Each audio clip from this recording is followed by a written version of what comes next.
Hello guys and welcome back into a new brand video. In today's tutorial, I'm going to show you how to change Robinhood layout.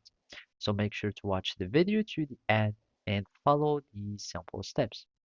So basically, all you will need to do is just to go to your application or your Robinhood app, and then we will be needing to go to the profile settings. So here we will find this menu at the bottom here, and basically this is the investing panel or tab, and this is crypto tab, retirement, and spending, etc.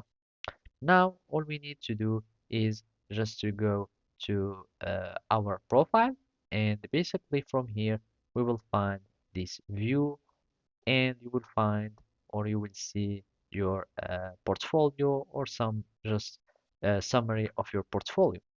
And basically to change layout or just to have some preferences, you will be needing just to click on these three bar icons. And from here, we will find this menu.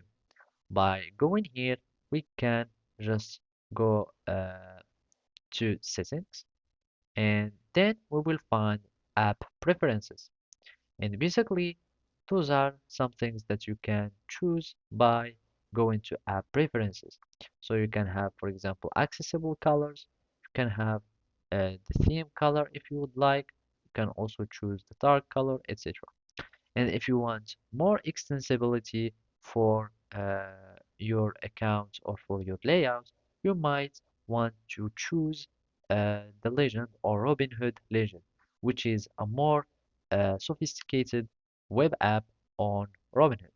And basically, it will allow you to customize the layout, and it will allow you to have more extensibility. So basically, this is how you can do it. Thank you for watching and see you next time.